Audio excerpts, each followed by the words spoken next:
A partir de agora, você acompanha aqui ao vivo, direto do plenário Juscelino Kubitschek, a sessão ordinária de hoje, segunda-feira, 16 de março de 2020. Neste momento, com a palavra na tribuna, pelo tempo de 5 minutos, o deputado Castelo Senhoras Branco. deputados, senhores deputados, membros do plenário, neste dia 16 de março de 2020, não poderíamos abrir a semana sem antes falarmos do importante tema que aflige a toda a população, que é o coronavírus, o Covid-19. Preparamos uma breve apresentação e uma explanação, um diagnóstico sobre o que acontece no mundo. E no final eu vou apresentar o meu parecer. Então, nós estamos aqui falando dessa pandemia que já está assolando o mundo desde dezembro do ano passado, o chamado coronavírus ou Covid-19, um vírus. É o primeiro caso que foi identificado na cidade de Wuhan, na China, em 1º de dezembro de 2019, e um grupo de vendedores ambulantes que trabalhavam no mercado de frutos do mar de Huanan.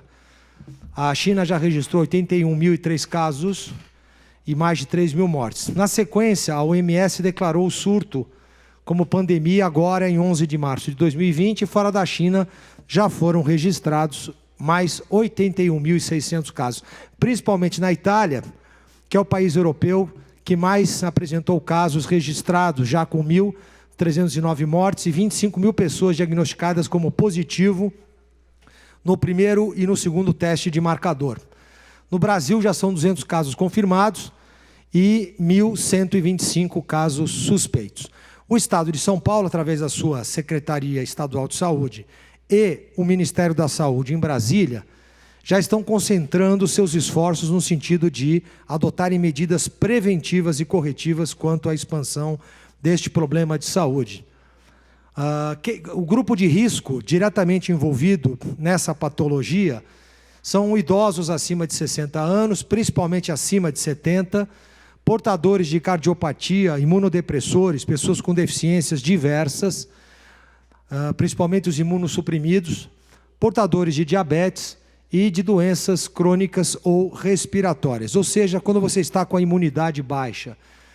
Os sintomas do coronavírus, eles são a febre, dificuldade de respirar, síndrome respiratória aguda grave, insuficiência renal. Isso, é importante que se coloque, tem um período de incubação de 7 a 15 dias em pessoas saudáveis. E depois disso, ele começa a ser transmissor, hospedeiro da doença. Não atinge ela diretamente, porque ela está com a sua imunidade alta, mas ela vai ser transmissora da doença para outras pessoas. Aqui nós temos os casos no Brasil. Na região norte, no Amazonas, nós temos um caso. No Nordeste, Alagoas 1, Sergipe 1, Bahia 2, Pernambuco 1, Rio Grande do Norte, Centro-Oeste, Distrito Federal 8, Goiás 3, Sudeste, São Paulo com 136 casos, Rio de Janeiro com 24, Minas Gerais com 2, Espírito Santo com 1, e no Rio Grande do Sul 6, Santa Catarina 6, Paraná 6. Esses são dados do Ministério da Saúde. Muito bem. A taxa de mortalidade do coronavírus, como já dito, ele é mais alto a partir dos 70 anos e acima dos 80. Crianças, por exemplo, têm grande imunidade, graças a Deus, a este problema. Fontes de contágio são pelo ar, contato pessoal com secreções contaminadas, salivos, catarro e contato manual.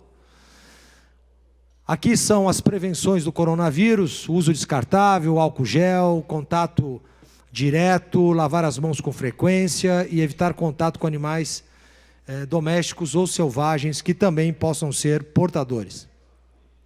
Antes de continuar, nós gostaríamos de apresentar um vídeo que vai mostrar, um vídeo feito nos Estados Unidos, que mostra como essa patologia se propaga pelo contato. E antes de ver, eu gostaria de lançar aqui a analogia do efeito dominó.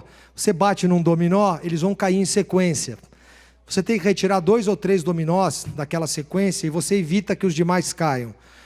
É fato de que é uma doença altamente contagiosa e que pegará grande parte da população. Portanto, se nós adotarmos medidas preventivas rápidas, nós podemos evitar mal maior.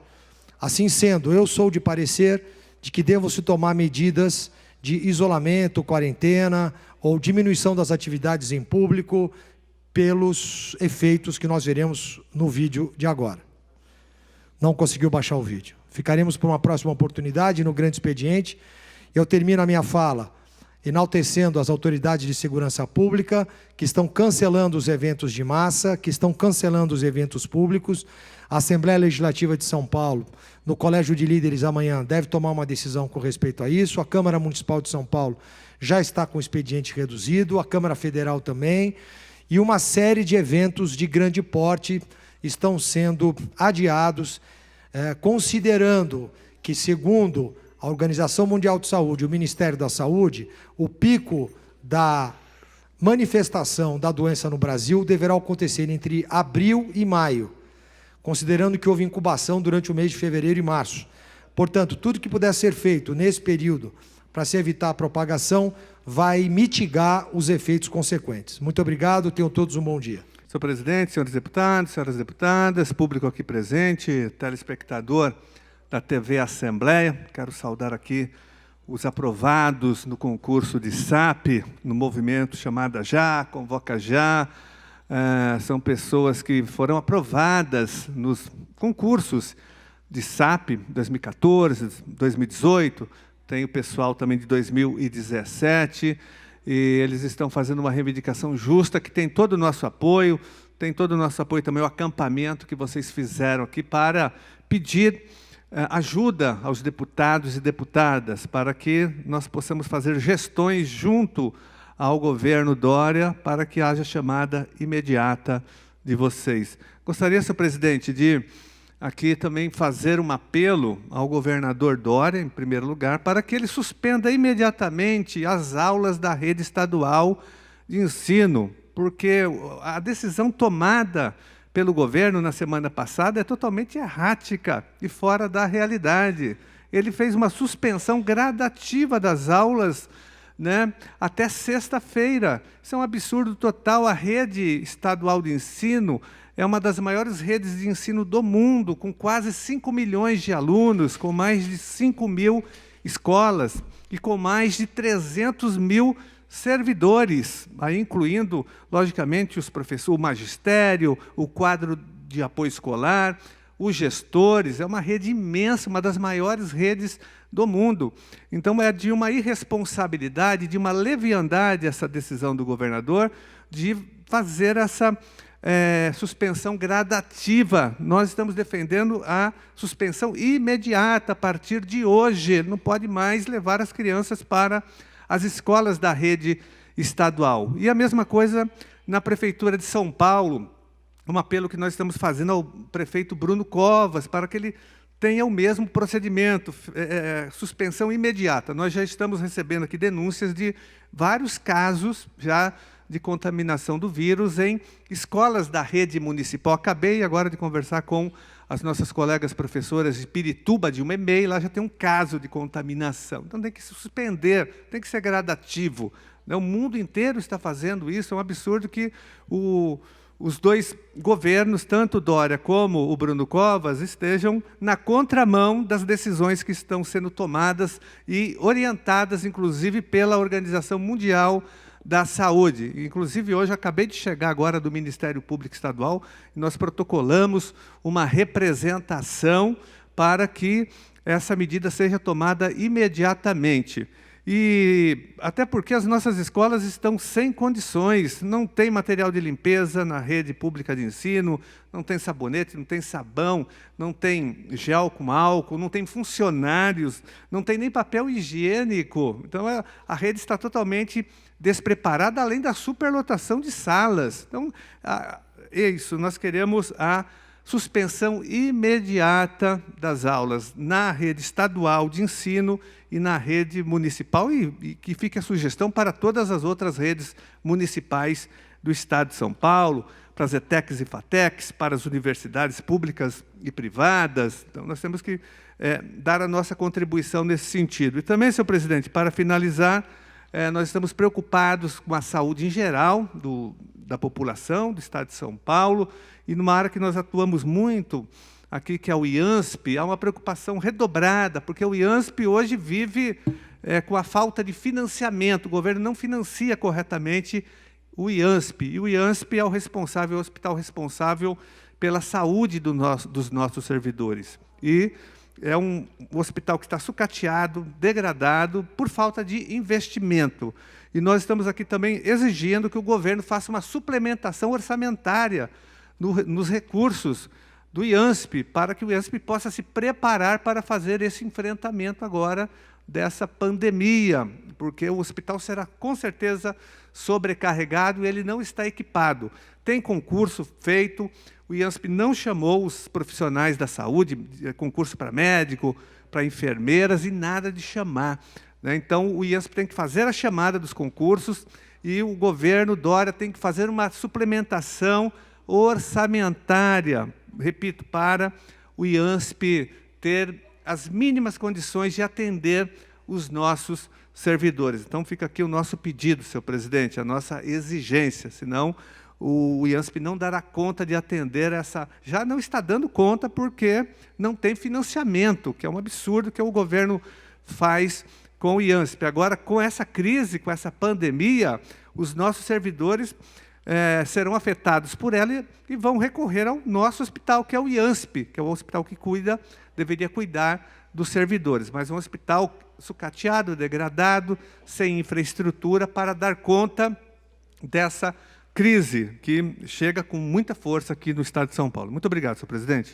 Senhor presidente, senhoras e senhores deputados, assessores e funcionários aqui presentes, ao público aqui presente, sejam todos bem-vindos, em especial o pessoal do concurso AEVP 2014.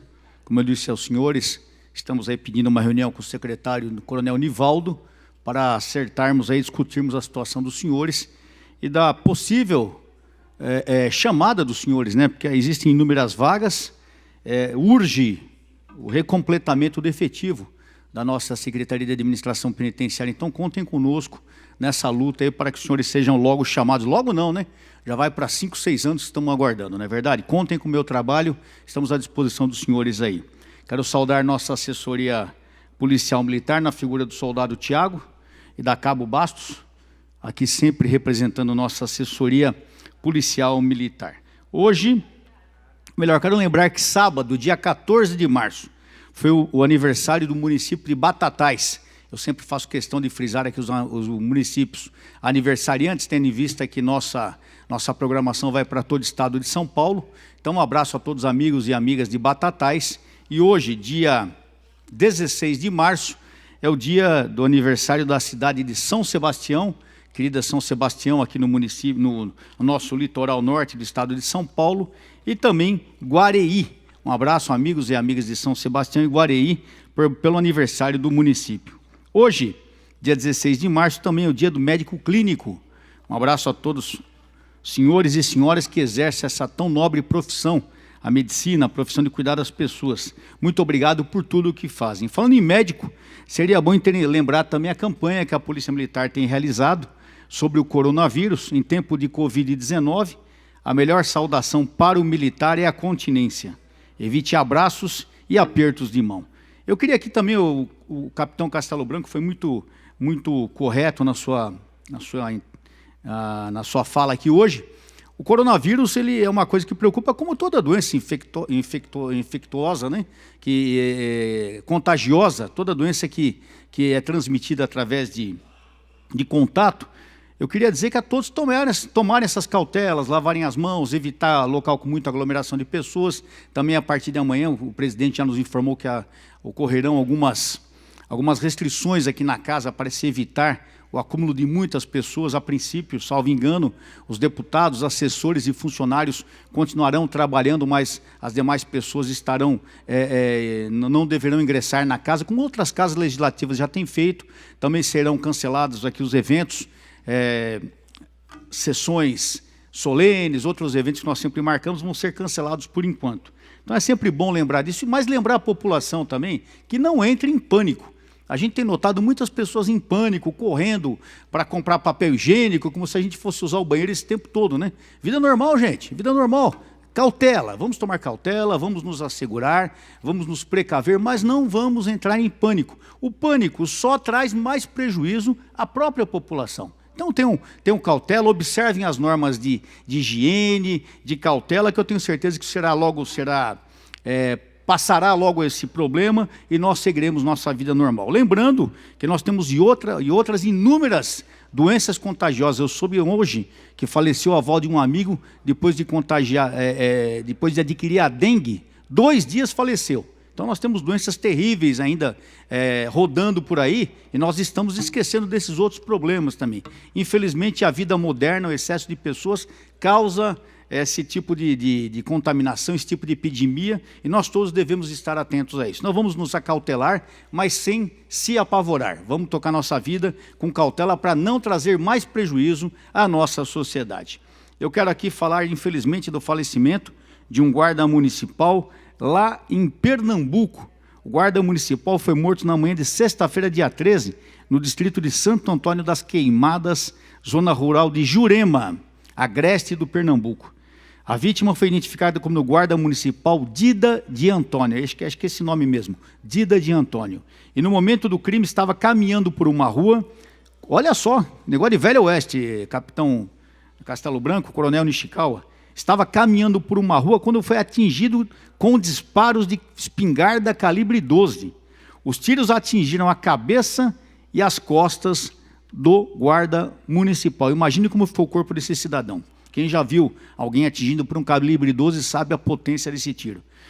No local do crime foram encontradas as provas de que os tiros foram de espingarda. O corpo foi encaminhado ao IML e agora está sendo investigada a motivação e as autorias do crime. Nós sabemos que, infelizmente, o motivo de ter sido morto o guarda municipal Dida de Antônio é simplesmente o fato dele ser um agente da segurança pública. E aqui no Brasil, os agentes de segurança pública têm sido caçados pelo crime e desvalorizados pelas autoridades e pela imprensa que só valoriza o crime. É uma triste realidade, porquanto morrem homens e mulheres todos os dias da segurança pública. Semana passada nós falamos aqui em 2 agentes da sistema de administração penitenciária e notem que nada muda. Quando morre um bandido, é o maior barulho, todo mundo se movimenta. Mas quando morre um policial, um homem e mulher da segurança pública, nada é feito. É uma vergonha para o nosso país. Muito obrigado, senhor presidente.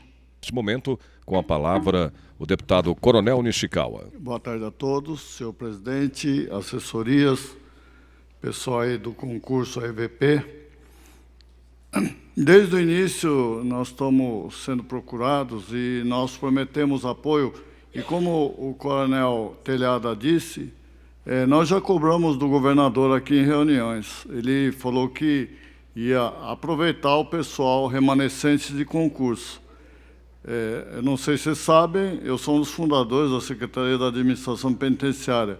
Eu fui o primeiro capitão assessor militar dessa secretaria. Então, é do maior interesse nós estarmos junto com vocês, tá bom? Prosseguindo, senhor presidente, nós vimos que o senhor governador limitou as ações do pessoal com mais de 60 anos em várias repartições, exceto saúde, que estão preparados para isso, e segurança pública. Pergunto, o pessoal da segurança pública está preparado para atender e é diferente dos outros para poder enfrentar essa situação? Eu faço essa pergunta, gostaria de fazer para o governador essa pergunta, se o pessoal da segurança pública está preparado para que enfrente essa situação. Eu lembro que quando nós trabalhamos no Bombeiro, quando começou a pandemia da AIDS, a gente trabalhava sem nenhum equipamento de proteção. E agora está acontecendo a mesma coisa. Eles vão trabalhar com que tipo de proteção? Queria saber. Não é o fato da gente ser obrigado a atender que a gente pode ir só com a cara e a coragem. Tem que ter equipamento para atendimento, sim. Então, espero que seja providenciado esse tipo de material para toda a área de segurança, do bombeiro ao agente penitenciário. Eu acho que faz-se necessário essas providências para que possam enfrentar essa situação de calamidade pública que hoje se planta nesse país aqui. Pessoas vindo... eu moro em São Bernardo, existem já 2 casos de coronavírus já confirmados. São 2 pessoas que vieram da Itália, entretanto, estão confinados em casa. dito isto, aqui na casa, logo de manhã, eu perguntei para o nosso presidente Cauê quais seriam as medidas tomadas, né? Ele disse que, como já foi dito pelo nosso presidente que ocupa agora a presidência, vão ser tomadas várias medidas. Eu, por exemplo, eu sou, além de ter 71 anos de idade, eu ainda tenho a fibrose pulmonar adquirida no trabalho que eu exercia, ou seja, em locais e ambientes insalubres, né? Eu tenho 2% a menos da minha capacidade pulmonar. Então, eu tenho 2 motivos para nem estar aqui. Entretanto, eu não vou me dobrar com o espírito de bombeiro que eu tenho. Eu vou continuar aqui, sim, a não ser que me proíbam de vir a esta casa para a gente poder exercer a nossa função. Ontem, os novatos aqui completamos 1 ano de mandato. Nesse ano de mandato, nós conseguimos desenvolver o nosso trabalho, apesar de ter sido acusado logo no início do nosso trabalho como uma pessoa corrupta, de fazer rachadinha nessa casa. Eu sempre disse o seguinte: a minha educação de militar, principalmente, e dos meus pais, o que meus pais me deram, jamais me envolveria em qualquer tipo de corrupção, principalmente tomar dinheiro de funcionário para repassar para os meus filhos. Mas, com tudo o que aconteceu, o desgaste foi muito grande durante o primeiro ano, foi arquivado, provas não haviam, eu fiquei despreocupado porque não tinha prova. Só que nós que estamos no primeiro mandato, a preocupação é muito grande e praticamente me tirou vários meses aí de sono, porque eu nunca tinha sido acusado de qualquer desvio de conduta, ou principalmente de dinheiro. Trabalhei em áreas que eu podia ter desviado, não fiz. Não é agora aqui que eu vou fazer. Eu não fui educado para isso. Então, ontem, nós, novatos, completamos 1 ano de mandato. E nesse ano de mandato, apesar de todas as acusações, nós conseguimos ser, do PSL pelo menos, o primeiro em indicações e o 6º dos 94 deputados que aqui na casa tem. Então, eu tenho muito orgulho do trabalho que nós fizemos. Esse ano, nós vamos fazer o primeiro ano de homenagem ao Corpo de Bombeiros, a Semana do Bombeiro. Eu estou tratando isso desde o início do ano. Como dizem, eu sou originário do Corpo de Bombeiros, a maior parte da minha carreira foi no Corpo de Bombeiros. Então, vamos fazer a Semana do Corpo de Bombeiros na última semana de junho. Obrigado, senhor presidente. Obrigado, senhor presidente. Quero cumprimentar todos os deputados aqui presentes, servidores da Assembleia Legislativa, público que nos assiste aqui na galeria da Assembleia e também pela Rede Alesp. Senhor presidente, hoje saiu a notícia de que o presidente do Movimento Conservador, o senhor Edson Salomão, ele pediu a instauração de um inquérito contra o presidente da CPMI das fake news, o senhor senador Ângelo Coronel, por suposto crime de obediência, abuso de autoridade, fraude processual e obtenção ilícita de prova. Ocorre, senhores, que, de acordo com a notícia veiculada pelo jornal O Globo, a advocacia do Senado, a mando deste senador, deu continuidade a pedidos de informação junto às redes sociais Twitter e Facebook, com base em requerimentos aprovados pela CPMI. Ocorre que o inquérito de requerimento número 297, ele havia sido suspenso por parte do Supremo Tribunal Federal.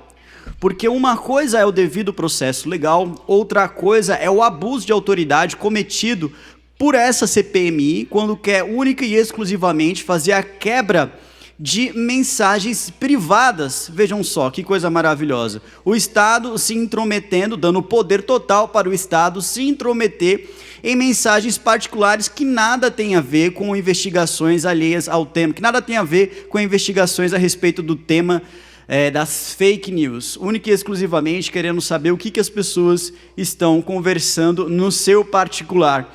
estão defendendo a liberdade das pessoas poderem trocar ideia através de mensagens, né, no WhatsApp, no Facebook, no Twitter. Conseguimos essa liminar derrubada por intermédio do presidente do Movimento Conservador, Edson Salomão, no Supremo Tribunal Federal, e o Senado pedindo essas informações, malgrado aquilo que havia acontecido no Supremo, para que entregue o Twitter e o Facebook essas mensagens. Ou seja, isso é uma desobediência civil. Então, nesta manhã, nós entramos com este requerimento no Supremo Tribunal Federal, pedindo para que se investigue o senador.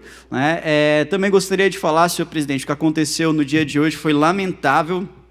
Um fato envolvendo o senador Major Olímpio e o governador João Dória.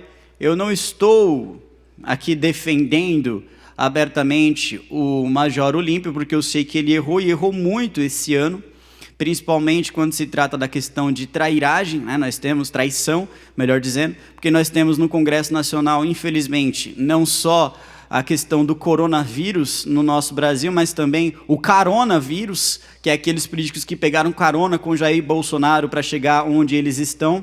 E o Major Olímpio, por parte, ele se inclui nesse, porque uma vez eleito senador da República, resolveu trair o presidente da República, Jair Bolsonaro, acusando de coisas que ele não o fez, quando, na verdade, a cúpula, ou parte do PSL, que tinha feito. Só relembrando aqui, senhor presidente, não colocando a culpa no partido todo, porque o PSL é formado por pessoas muito boas, extremamente boas também. Nós temos a deputada Janaína Pascoal, nós temos o deputado Gil Diniz, Carol de Tone, nós temos o deputado Cabo Júnior Amaral, diversos deputados que fazem o partido ser grande, mas infelizmente essas poucas pessoas acabam denegrindo a imagem e sujando a imagem do PSL. Ocorre que nesta manhã o senador Major Olímpio, na prerrogativa do seu mandato, na sua prerrogativa como senador, estava cobrando um aumento salarial devido aos policiais, quando encontrou o governador e dentro de uma repartição pública, João Dória, além de chamar o senador da República de vagabundo, mandou expulsá-lo dali de dentro. Aos trancos e barrancos, empurrando um senador da República de dentro de uma repartição pública, senhores. E esse mesmo governador cobra que o presidente Jair Bolsonaro tenha liturgia. Ele não está, meu Deus do céu, Jair Bolsonaro à altura do cargo, porque ele não possui liturgia. Ora, e chamar um senador da República de vagabundo é ter liturgia? Fico imaginando o que aconteceria com este deputado aqui, que fala agora na tribuna, se eu chamasse qualquer parlamentar de vagabundo. Teria o Conselho de Ética uma chamada de reunião extraordinária, única e exclusivamente para caçar o meu mandato. Mas o governador do estado, ele tem total poder para chamar qualquer parlamentar de vagabundo e fica por isso mesmo. Pergunta a essa Assembleia Legislativa, nós vamos aceitar que um dos representantes deste estado no Senado da República seja chamado de vagabundo pelo governador do estado e isso passe impune?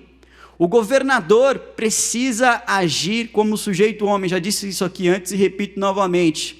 Não está à altura do cargo, é uma pessoa extremamente arrogante. E quando lhe convém, ele quebra a liturgia e depois acusa Jair Bolsonaro de fazer o que ele mais sabe fazer. Infelizmente, quer ser um verdadeiro hipócrita. Muito obrigado, senhor presidente. Com a palavra na tribuna, o deputado Vinícius Senhor Camarilha. presidente, senhores deputados, senhoras deputadas, tudo temos que fazer para estar um passo à frente do coronavírus. Deputada Janaína, tudo. Esse é um momento de união. Não há cor partidária, não há divergência partidária, não há disputa política nesse momento que nós estamos vivendo. Eu ontem assisti a fala de um deputado português que relatava a situação de colegas médicos que ele tem na Itália, dizendo o que é que os italianos estão vivendo. Por falta de vagas na UTI, por falta de espaços para que as pessoas sejam entubadas pelos ventiladores, eles estão tendo que escolher se falece uma idosa com 3 filhos, diabética, ou um senhor de idade com tantos netos. O Brasil não pode ser outra Itália, deputado Janaína. O Brasil não pode ser a outra Itália. Se a Itália tivesse tomadas as providências que nós podemos tomar hoje, eles não estariam passando o que hoje o povo passa. É por isso que nós, deputado Janazzi, temos que estar aqui unidos e dizer ao governo, ao governador, mande todas as medidas para nós. Todas. Todas as medidas que forem necessárias a salvar vidas. Reduza impostos temporários de álcool em gel, máscaras, equipamentos. Compre todos os ventiladores úteis para as nossas UTIs no estado de São Paulo. Adquira já. Adquira já. Porque esse vai ser o grande problema que nós teremos nas emergências médicas. E nós estaremos aqui para apoiar essas medidas que precisam ser tomadas. Nosso apoio, senhores deputados, deputado Janazzi, deputado Janaína, aos profissionais da saúde. Guerreiros, heróis profissionais da saúde, que mesmo com as incertezas sobre esses vírus, estão aí nos hospitais, postos de saúde, tendo que voltar para casa com suas famílias, com seus filhos, sem medo de enfrentar o que deve ser enfrentado. Nosso apoio restrito, e nós podemos aqui, dentro desse parlamento do Estado de São Paulo, a legítima e mais alta representação do povo paulista, tomar medidas para apoiá-los. Pegarmos os nossos estudantes de medicina, de enfermagem, apoiá-los, porque nós vamos precisar de todos da saúde, unidos, com força, equipamentos e apoio necessário para que eles enfrentem o que nós estamos vendo acontecer em todos os países. É uma guerra contra o vírus. Não é brincadeira, gente. Ninguém quer pôr pânico em ninguém, mas se nós não tomarmos as devidas providências, nós não teremos nenhuma saída. Eu quero aqui dizer a todos os colegas, hoje, o que nós temos de mais útil é a informação. É a informação. Nós precisamos ter a informação de que é necessário atrasar a corrente de contaminação do vírus. Isso é fundamental. Nós precisamos atrasar a chegada do vírus no Brasil e no estado de São Paulo.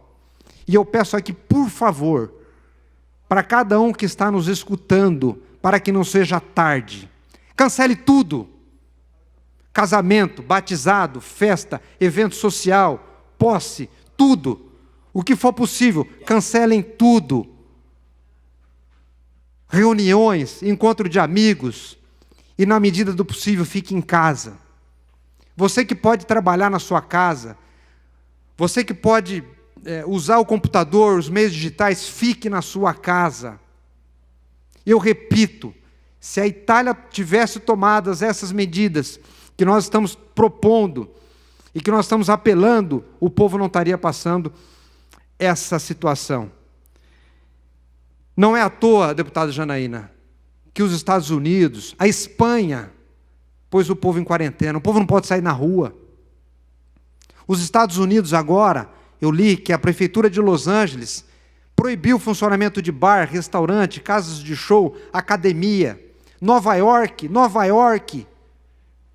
um centro cultural, turístico, fechou os restaurantes e bares. E nós estamos esperando o quê?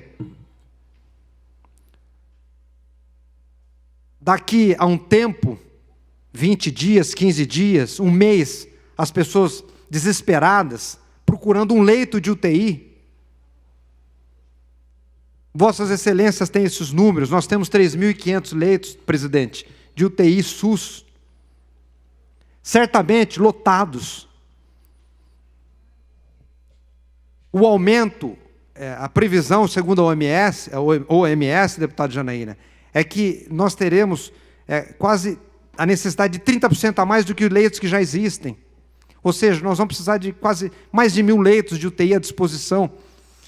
E nós não podemos deixar com que o jovem ocupe esse espaço do idoso, que vai precisar mais do que a gente. Então, você que é jovem, você que tem uma idade boa, você em casa é um leito a mais à disposição das pessoas que vão precisar. A crise de saúde pública, ela vai acontecer. Ela vai acontecer. E se nós tomarmos essas medidas hoje, meus irmãos, hoje, nós vamos evitar uma tragédia ainda maior. Então, é o apelo que eu faço aqui do plenário da Assembleia, para que nós possamos evitar um mal maior. E eu peço aqui, por favor, fique em casa. Em nome dos mais velhos, do seu pai, do seu avô, do seu tio, dos idosos que estão perto da gente, fique em casa. Um jovem na rua, uma pessoa saudável na rua, é daqui uma semana um idoso na UTI. Muito obrigado, senhor presidente. Neste momento, na tribuna, a deputada Janaína Pascoal. Obrigada, senhor presidente. Cumprimento Vossa Excelência, os colegas presentes. Cumprimento especialmente o deputado Camarinha. Finalmente, ouço um deputado, né, fazer coro ao que eu venho implorando, né, desde já, na verdade, antes da semana passada, mas oficialmente na semana passada. As autoridades brasileiras estão perdendo tempo. A Itália, as autoridades italianas têm uma explicação, né, por terem perdido tempo. Elas foram colhidas de surpresa. As autoridades brasileiras, não. Por isso, escrevi e reitero que, se houver um colapso no sistema de saúde em São Paulo, o governador deve perder o cargo. Deve. Porque quinta-feira, aqui nesta casa, eu pedi a ele para suspender cerimônias, solenidades, homenagens. Ele riu na minha cara e disse que estava seguindo os técnicos. Graças a Deus, durante o fim de semana, tomou algumas medidas, mas elas não me parecem suficientes. Tanto é assim que ele continua noticiando que foi na inauguração de unidade policial, que foi... Não pode mais. A autoridade tem que dar a sinalização. Então, eu entendo que esta casa deve seguir funcionando na emergência, ou seja, para esta crise, né? Porque os outros países já estão precisando criar legislação para esta crise. Mas nós não podemos seguir com as atividades normais, né? Não tem cabimento ter solenidade, homenagem, premiação. Ah, mas a gente não quer que haja pânico. Não é para ter pânico, mas não pode viver com a cabeça fora da realidade, sobretudo quem tem responsabilidade por um Estado. E, no caso do presidente da República, por uma nação. Né? No caso do presidente, ainda mais grave. Ele não só não está tomando as medidas de contenção, para não ser injusto, o ministro da Saúde está. Né? Então, mas ele não só, né, deixa de apoiar essas medidas, como estimula uma manifestação, uma aglomeração, né, no meio da crise, e estando ele próprio de quarentena, porque toda a comitiva está contaminada, né, ele sai e cumprimenta as pessoas. Então, assim, que país é esse? Que país é esse? Né? As autoridades têm que ter responsabilidade. As autoridades... E não adianta querer dizer que é só a direita, não, porque o PT fez uma reunião de aniversário aqui na sexta-feira passada e eu ouvi discursos que estavam fazendo alarde com o coronavírus só para justificar que os atos pró-Bolsonaro seriam vazios. Então, eu não estou falando de esquerda nem de direita, eu estou falando de um atraso que nos segura, né? Um atraso que entristece. Nós temos a chance de prevenir. O povo brasileiro, ele é marcado pela defesa. Né? Se nós estudarmos as Forças Armadas brasileiras, toda a nossa história é uma história de defesa, não é uma história de ataque. Né? Então, nós estamos agora numa guerra.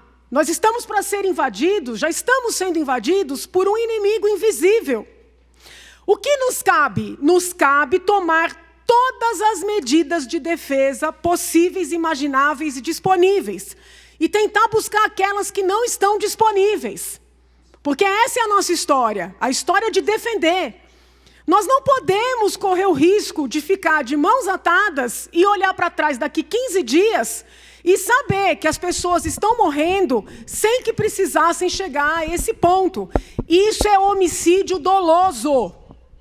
Quando as autoridades têm o poder-dever de tomar providências para evitar um resultado danoso e assim não procedem, elas respondem por esse resultado. Isso é homicídio doloso. Vai ser atribuído ao governador do estado de São Paulo, vai ser atribuído ao presidente da República, principalmente ao presidente da República, porque o que ele fez ontem é inadmissível, é injustificável, é indefensável, crime contra a saúde pública. Desrespeitou a ordem do seu ministro da Saúde. Tem gente pedindo para o Mandetta sair, não façam isso, o Mandetta está trabalhando bem. Nós temos que manter os bons profissionais nos cargos estratégicos. Esse senhor tem que sair da presidência da República. Deixa o Mourão, que entende de defesa. O nosso país está entrando numa guerra contra um inimigo invisível. Deixa o Mourão, que é treinado para defesa, conduzir a nação. Não tem mais justificativa. Como um homem que está possivelmente infectado vai para o meio da multidão? Como um homem que faz uma live na quinta e diz para não ter protestos, vai participar destes mesmos protestos e manda as deputadas, que são paus mandados dele, chamar o povo para a rua? Eu me arrependi do meu voto. Que país é esse? Como é que esse homem vai lá, potencialmente contaminando as pessoas, pegando nas mãos, beijando? Ele está brincando? Ele acha que ele pode tudo? As autoridades têm que se unir e pedir para ele se afastar. Nós não temos tempo para um processo de impeachment. Nós estamos sendo invadidos por um inimigo invisível. Precisamos de pessoas capazes, competentes de conduzir a nação. Quero crer que o Mourão possa fazer esse trabalho por nós. É isso, senhor presidente.